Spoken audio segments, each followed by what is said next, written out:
First thing is the debt to GDP crisis.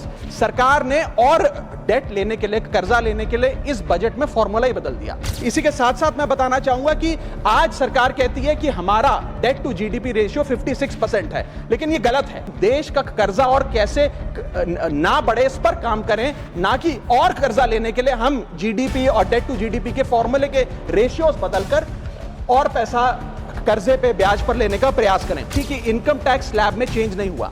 Sir, हर साल देश का आम आदमी जब वित्त मंत्री जी की बजट की स्पीच सुनता है तो वो इसलिए नहीं सुनता कि पीएलआई की क्या इन्वेस्टमेंट होगी, कौन सा कॉरिडोर बन रहा है। देश का आम आदमी, सैलरीड क्लास, इसलिए बजट की स्पीच सुनता है कि उसके अंदर स्लैब में कोई रिवीजन होगा, that there was no relief for the middle class. So after a very long time in India's history, the personal income tax collection was more than the corporate income tax collection. 4 good things that I found in this budget, 4 bad things that I found in this budget, and 4 innovative suggestions to the Honorable Finance Minister. माननीय Shri Raghav Chadha. Sir, अक्सर देखा जाता है कि जब वित्त मंत्री जी budget पेश करती हैं, कृपया चेयर पे बैठ कर ना बोले। सर, अक्सर प्लीज। अगर समय देंगे तो हम बगैर पेपर देख के बोलेंगे, मगर समय नहीं होगा तो पेपर पढ़ना पड़ेगा। सर, आप बहुत सीनियर सदस्य हैं, समय आवंटित होता है पार्टी दलों के द्वारा बीएससी मीटिंग में, ये चेयर नहीं करता, आप जरूर जानती होंगी। Please Raghav Chadha ji, please. Sir, अक्सर देखा जाता है जब वित्त मंत्री बजट पेश करती हैं तो रूलिंग कोalition के जो एमपीज हैं, जो ट्रेजरी बेंचेस पर बैठते हैं, वो सरकार की तारीफ करते हैं और कहते हैं कि इससे भारतीय अर्थव्यवस्था में क्रांति आ जाएगी इस बजट से। और विपक्ष में जो बैठे हैं वो अक्सर निंदा करते हैं, कहते हैं किसान की कमर तोड़ दी, बहुत महंगाई हो गई, अमीर और अमीर हो रहा है, गरीब और गरीब हो रहा है। लेकिन मैं आज प्रयास करूंगा कि एक ऑब्जेक्टिव एनालिसिस इस बजट का करूं और कंस्ट्रक्टिव क्रिटिसिज्म अपना आपके माध्यम से वित्त मंत्री को दूं। So the title of my speech is The Good, the Bad and the Way Forward. 4 good things that I found in this budget, 4 bad things that I found in this budget, and 4 innovative suggestions to the Honorable Finance Minister.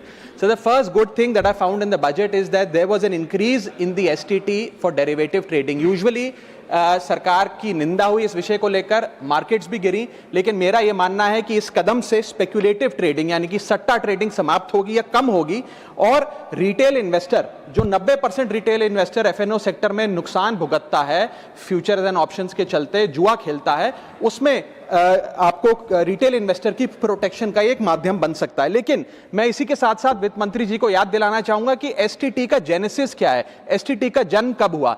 STT हमारे senior colleague mister P Chidambaram जब finance minister थे तो उन्होंने introduce किया, and it was introduce to replace long term capital gain tax on equities. जब long term capital gain on equity 0 था, तब STT को लाया गया कि वे एक सिंपल अपफ्रंट लेवी होगी ट्रेड्स पर regardless of profit and loss. लेकिन अब सरकार ने long term capital gain tax भी लगा दिया, एसटीटी भी लगा दिया और रिटेल इन्वेस्टर को और तमाम इन्वेस्टर्स को एक प्रकार से डिसइंसेंटिवाइज किया। मैं एक सुझाव लाया हूं सरकार के लिए जिससे long term house hold earnings बढ़ेंगी, वेल्थ क्रिएशन होगा और वेल्थ पार्किंग रियल एस्टेट और गोल्ड के सेक्टर से निकलकर इक्विटीज में आएगी और स्पेक्युलेटिव ट्रेडिंग और कम होगी और long term investment behaviour investors का बढ़ेगा। वो की है कि long term capital gain tax on equities should be made nil in this country for individual investors. दुनिया की कई ऐसे देश हैं जिसके अंदर long term capital gain tax equities पे खास तौर पे शून्य है, जैसे कि Switzerland, Singapore, UAE, New Zealand, Hong Kong, Qatar, Malaysia. मैं चाहूंगा कि जब एसटीटी बढ़ाया जा रहा है तो इसी बजट में ही long term capital gain tax को 0 किया जाए। सर, मेरा दूसरा जो मैं सरकार के बजट को एक्नॉलेज करना चाहूंगा वो ये है कि कैपेक्स के जो एक्सपेंडिचर एलोकेशन होता है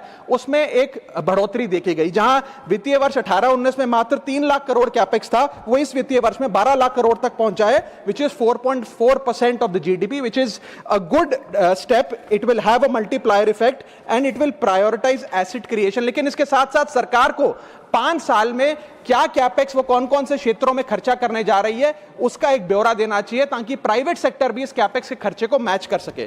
सो third thing which we found in the speech of the finance minister is that there was a relative restraint in making budgetary announcements for election bound states. अक्सर वित्त मंत्री का भाषण सुन के आप बता सकते हैं कि कौन से राज्यों में चुनाव होने जा रहा है। इस स्पीच में उन्होंने थोड़ा सा रिस्ट्रेंट एक्सरसाइज किया जिसे मैं एक्नॉलेज करता हूं। और आखिरी अच्छी चीज जो इस बजट में नजर आई वो ये था कि एनआरआई की इन्वेस्टमेंट लिमिट में एनहांसमेंट हुई, लेकिन मैं बता दूं कि जब एफआईआईज ने, फॉरेन इन्वेस्टर्स ने, फॉरेन पोर्टफोलियो इन्वेस्टर्स ने इस देश के बाजार से पैसा निकाल लिया और पिछले एक वित्तीय वर्ष में 23 बिलियन निकाला, तब जाकर सरकार जागी और सरकार ने एनआरआईज के लिए इक्विटी मार्केट का दरवाजा खोलकर उनकी इन्वेस्टमेंट लिमिट को 5% से बढ़ा दिया। इसमें कोई दो राय नहीं है कि इससे इन्वेस्टर्स 32 मिलियन एनआरआई इन्वेस्टर्स को अब भारतीय बाजार में पैसा डालने का मौका मिलेगा, लेकिन इसी के साथ साथ सरकार को इस पर भी गौर फरमाना चाहिए कि क्यों फॉरेन इन्वेस्टर्स भारत से पैसा निकाल कर बाजार को छोड़कर जा रहे हैं। Sir, now I come to the bad part of the budget. First thing is the debt to GDP crisis. सरकार ने और डेट लेने के लिए, कर्जा लेने के लिए इस बजट में फॉर्मूला ही बदल दिया। पहले सरकार डेट जब लेती थी तो ओल्ड एफआरबीएम रूल्स के तहत 3% ऑफ जीडीपी तक का फ्रेश डेट लेती थी। इस बजट में सरकार ने उस फॉर्मूले को बदलकर कहा कि टोटल सरकार का डेट जीडीपी का 50% होगा और उस सीमा में हम डेट लेंगे, यानी कि they want to play on the denominator effect. For example, एक साल बजट अगर हमारा जीडीपी 12% से ग्रो करता है तो उस साल सरकार खूब सारा डेट लेके सरकार पे कर्जा लाद सकती है, जो कि फिस्कल डेफिसिट 4.5, 6.5, 5% तक भी पहुंच सकता है। सर, इसी के साथ साथ मैं बताना चाहूंगा कि आज सरकार कहती है कि हमारा डेट टू जीडीपी रेशियो 56% है, लेकिन ये गलत है, क्योंकि बहुत सारे ऑफ बैलेंस शीट आइटम्स हैं जिसे सरकार डेट में दिखाती ही नहीं है, जैसे कि FCI bonds, OMC bonds, fertiliser, NHAI, NFSS, यानी कि तमाम तरीके के ऐसे कर्जे हैं सरकार के ऊपर जो सरकार अपनी बैलेंस शीट में नहीं दिखाती है। सर, मैं सरकार को आपके माध्यम से यह रिक्वेस्ट करना चाहूंगा कि देश का कर्जा और कैसे ना बढ़े इस पर काम करें, ना कि और कर्जा लेने के लिए हम जीडीपी और डेट टू जीडीपी के फॉर्मूले के रेशियोज बदलकर और पैसा कर्जे पे ब्याज पर लेने का प्रयास करें। सर, दूसरी दिक्कत जो इस बजट में नजर आई वो ये थी कि इनकम टैक्स स्लैब में चेंज नहीं हुआ। सर, हर साल देश का आम आदमी जब वित्त मंत्री जी की बजट की स्पीच सुनता है तो वो इसलिए नहीं सुनता कि पीएलआई की क्या इन्वेस्टमेंट होगी, कौन सा कॉरिडोर बन रहा है। देश का आम आदमी, सैलरीड क्लास, इसलिए बजट की स्पीच सुनता है कि उसके अंदर स्लैब में कोई रिवीजन होगा, क्या हमारी स्टैंडर्ड डिडक्शन की जो हमें डिडक्शन मिलती है वो बढ़ेगी। लेकिन इस बार बजट में देश का आम आदमी और खास तौर पर देश का मिडिल क्लास डिसअपॉइंट हुआ। पहले ही there has been a stagnation in the salaries, inflation 6.8% पे खड़ा है, लेकिन उसके बावजूद हमने इस बार कोई स्लैब में या स्टैंडर्ड डिडक्शन में चेंज नहीं देखा। मैं आपके माध्यम से वित्त मंत्री जी को रिक्वेस्ट करना चाहूंगा कि आप इसी बजट में अनाउंसमेंट करें कि स्टैंडर्ड डिडक्शन जो 75,000 रुपए है उसे बढ़ाकर सैलरीड क्लास के लिए 1.5 लाख रुपए किया जाए। Sir, third problem that was there with the budget is that there was no relief for the middle class. Sir, after a very long time in India's history, the personal income tax collection was more than the corporate income tax collection, यानी कि individuals ने जो income tax भरा वो लगभग 11 लाख करोड़ के आसपास भरा और कंपनियों ने, कॉर्पोरेट ने जो इनकम टैक्स भरा वो लगभग 9.8 लाख करोड़, यानी कि मैक्सिमम टैक्स आपको इंडिविजुअल्स के इनकम टैक्स से मिल रहा है।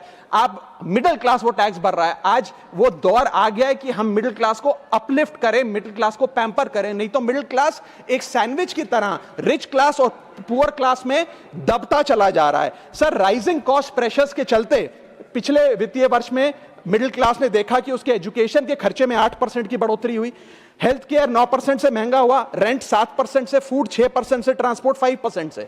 मेरा रिक्वेस्ट यह है माननीय फाइनेंस मिनिस्टर से कि वो इनकम टैक्स में रियायत देकर या तो मिडिल क्लास को कोई रिलीफ दें, और अगर इनकम टैक्स में रियायत नहीं दे सकती हैं तो उसकी सेविंग्स और इन्वेस्टमेंट्स पे उसको बेनिफिट दें, उसे इंसेंटिव्स दें कि वो ज्यादा बचत करे, ज्यादा वेल्थ क्रिएशन कर पाए। Sir, fourth problem in this budget that I found was the budgetary allocation to health, which is low and which certainly needs a relook. Sir, आज हमने अपने टोटल गवर्नमेंट एक्सपेंडिचर का 2% हेल्थ को allocate किया है, लगभग 1 लाख करोड़ के आसपास।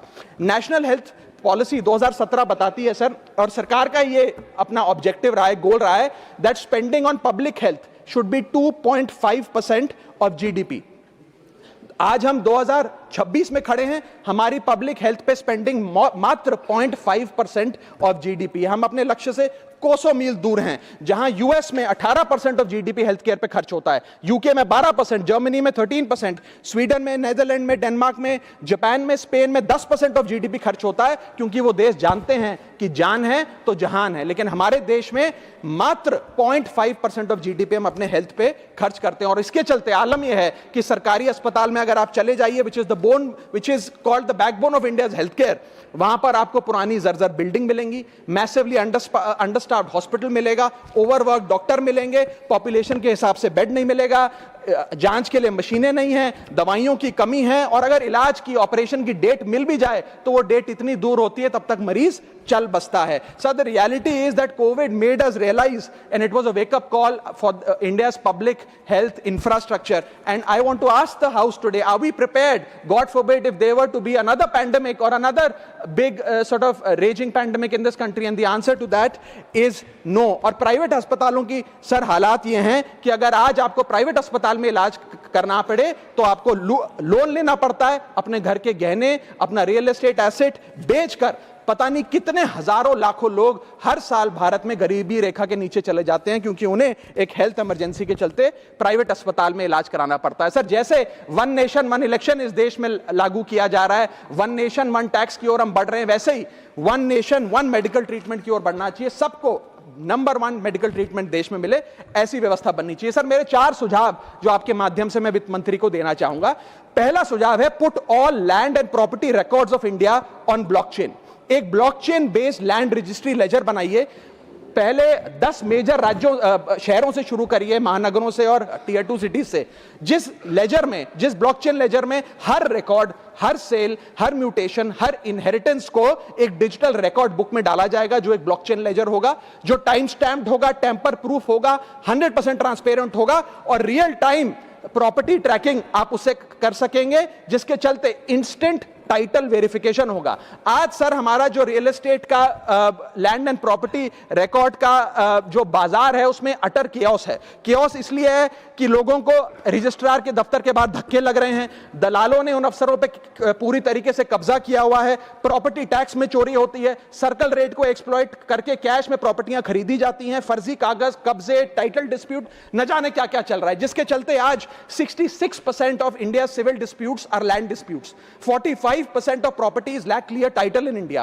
India ranks 133 out of 190 in property registration efficiency. 48% of our properties are under dispute, and the average time taken by civil courts to resolve these disputes is 7 years.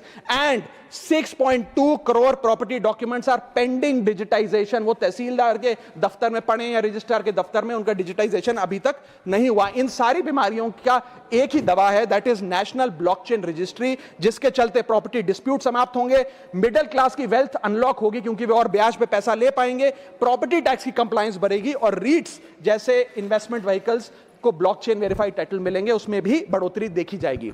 इसी के साथ साथ सर, दुनिया के कई देशों ने इसे लागू कर दिया है। स्वीडन में यह लागू है, जहां पर एक दिन में आप प्रॉपर्टी का ट्रांजैक्शन कंप्लीट कर सकते हैं, वहां डिस्प्यूट रेट 2% है। जॉर्जिया में है, जहां 3 दिन में प्रॉपर्टी का ट्रांजैक्शन खत्म हो जाता है, डिस्प्यूट रेट 1% है। और यूएई में है, जहां 10 मिनट में आप अपनी प्रॉपर्टी खरीद बेच सकते हैं, वहां डिस्प्यूट रेट 1% से भी नीचे। और वहां हिंदुस्तान में प्रॉपर्टी बेचनी हो तो 2 से 6 महीने लगते हैं, और 48% डिस्प्यूट रेट है। सर, मेरा दूसरा सुझाव है, inflation linked salary revision act. Bharat में वेजेस को इंडेक्स करिए महंगाई से। वित्तीय वर्ष 18 से लेकर वित्तीय वर्ष 26 में हमने देखा कि real wages for the salaried class में 16% की गिरावट आई। ये गिरावट का मतलब इन सालों में जितनी महंगाई थी, जिस स्तर पे महंगाई बढ़ी, उस स्तर पे वेजेस नहीं बढ़ी, जिसके चलते 16% की गिरावट रियल वेजेस में देखी गई। इसीलिए mandatory wage indexation formula is the need of the hour, and the government must look at it. इसके चलते तमाम फॉर्मल सेक्टर्स में, corporate, shops, factories, gig workers, सबको इन्फ्लेशन इंडेक्स वेज हाइक मिलेगा। और सरकार के मुलाजिम को तो मिलता ही है, हर साल डियरनेस अलाउंस मिलता है, उसके बाद आप हर कुछ सालों में पे कमीशन लागू होता है। इससे आप 20 करोड़ आबादी, which is 45% of India's total workforce, आप उसे एड्रेस कर पाएंगे। सर, इसी के साथ साथ मैं बताना चाहता हूं कि दुनिया के कई देशों में यह पहले से ही लागू है। यूएस के अंदर COLA, cost of living adjustment system लागू है, जिसके अंदर एनुअल और ऑटोमेटिक रिवीजन होता है। जर्मनी के अंदर हर 18 से 24 महीने के अंदर महंगाई के अनुसार सैलरी बढ़ा दी जाती है। जापान के अंदर शिंटो मेथड यूज होता है जिसमें annual inflation index wage hike दी जाती है, और बेल्जियम में ऑटोमेटिक इंडेक्सेशन लॉ है जिसमें क्वार्टरली बेसिस पर एम्प्लॉइज की सैलरी बढ़ाई जाती है। Sir, India is one of the only countries in major economies where 85% of our formal workforce has zero statutory inflation protection. We are at the mercy of the employer discretion and our own negotiation power to raise our salaries. इसके साथ साथ मुझे लगता है कि एक minimum increase based on inflation होना चाहिए। मेरा थर्ड सुझाव माननीय वित्त मंत्री जी को रहेगा कि स्टेट कैपिटल एक्सपेंडिचर की matching grant, matching funding centre दे, यानी कि हर 1 रुपया जो राज्य की सरकार कैपेक्स पे, कैपिटल एक्सपेंडिचर पे, एसेट क्रिएशन पे खर्च करती है, उसकी मैचिंग ग्रांट 1 रुपया केंद्र द्वारा राज्यों को दिया जाना चाहिए, not as loan but as a grant. आज स्टेट कैपेक्स में 2 बॉटलनेक्स है। पहला बॉटलनेक है बोरोइंग कैप, यानी कि कोई भी राज्य अपने स्टेट जीडीपी से 3% से ज्यादा ब्याज पर पैसा नहीं ले सकता, वो कैपेक्स पे नहीं खर्च करता, वो तमाम तरीके के ऑपरेशनल खर्चे करता है। और सेकंड प्रॉब्लम है कि अगर केंद्र सरकार पैसा देती भी है राज्यों को कैपेक्स के लिए, वो लोन की सूरत में देती है, और कंडीशनल लोन की किस एसेट पे कितना खर्च होगा, एक कंडीशनल लोन दिया जाता है। मेरा सुझाव है that replace this loan with conditions given by the centre to grant with trust, grant based on trust by the centre. Sir, centre को आने वाले 5 वर्षों के लिए 1.5 लाख करोड़ आवंटित करना चाहिए, not as loan but as these capex grants, ताकि राज्यों में सड़कें बने, इरिगेशन नेटवर्क बने, लोकल पावर इंफ्रास्ट्रक्चर बने, ड्रिंकिंग वाटर सैनिटेशन हो, और अर्बन इंफ्रास्ट्रक्चर में एसेट क्रिएशन, एसेट फॉर्मेशन किया जाए। As not as loan, not on interest, not with principal and with no conditionality. अगर ऐसा होता है तो सबसे पहले तो स्टेट की बैलेंस शीट में this grant will not sit as debt, state की बैलेंस शीट सुंदर होगी, बेहतर होगी।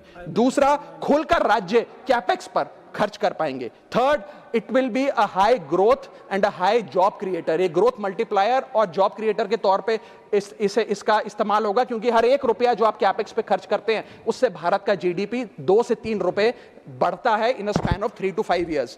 कोऑपरेटिव फेडरलिज्म मजबूत होगा, और साथ ही साथ states will become builders and not borrowers in the eyes of the centre.